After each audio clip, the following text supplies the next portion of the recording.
దగ్గరకు వచ్చినారు. మెయిన్ తోపుడు బండ్ల సమస్య మనకు ప్రధానంగా 7-8 పాయింట్లు కదిరిలో ఉన్నాయి. నెంబర్ 1 జీవిమాన్ circle, number 2 Maruti circle, number 3 Ambedkar ఒకటి ఉంది, వేమారెడ్డి సర్కిల్, రాయలసీమ, ఒలిసాబ్ road circle, next Hindupuram cross, చౌకు, వెస్ట్ గేటు. ఈ 9-10 పాయింట్లలో దయచేసి మీ వెహికల్స్ ఎక్కడా కూడా ఆటంకం పెట్టద్దు, రోడ్డు తిరిగి పెట్టుకోండి. ఒకవేళ దాన్ని వైలేట్ చేసి పోలీసులు ఇప్పటికే 10 సార్లు మీకు చెప్పడం జరిగింది. దాన్ని వైలేట్ చేసి మీరు ఏమాత్రం దాన్ని అనుసరించుకోకుండా ముందుకు పోతే మాత్రం కఠినంగా ఫైన్ల జోలికి పోలీసులు వెళ్లడం జరుగుతుంది. ఫైన్లు కూడా మీరు చేతి నుండి వెంటనే కట్టాల్సిన అవసరం లేదు. ఖచ్చితంగా ఆన్లైన్ ఫైన్లు పడిపోతాయి. దానివల్ల మీ సంపాదన ఆ రోజు సంపాదన ఫైన్తో సమానం అయిపోతుంది. దయచేసి పోలీసును ఉల్లంఘించుకోకుండా, మీరు ట్రాఫిక్ ను ఉల్లంఘించుకోకుండా మీరు చక్కగా ఉంటే ట్రాఫిక్ నాకు ఇబ్బంది లేదనేది నా ఆలోచన.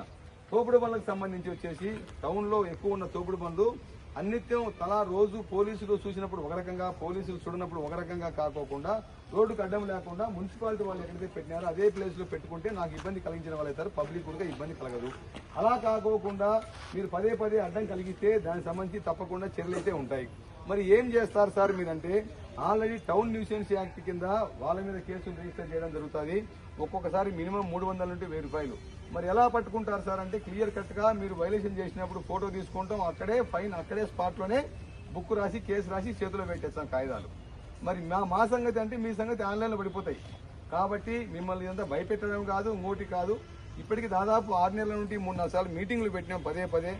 నేను నా కోసం చెప్పట్లేదు, మీకోసం చెప్పట్లేదు, పబ్లిక్ కోసం చెప్తున్నాం.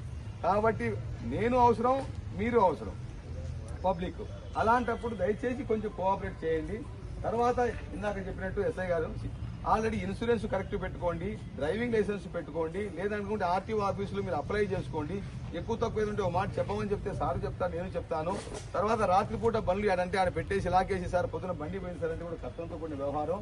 సీసీ కెమెరాలు ఉంటే పద్ధతి, లేకపోతే పట్టుకోవడం కష్టం అవుతుంది. కాబట్టి మీ బండి మీకు అన్నం పెట్టేది అదే కాబట్టి కొంచెం జాగ్రత్తగా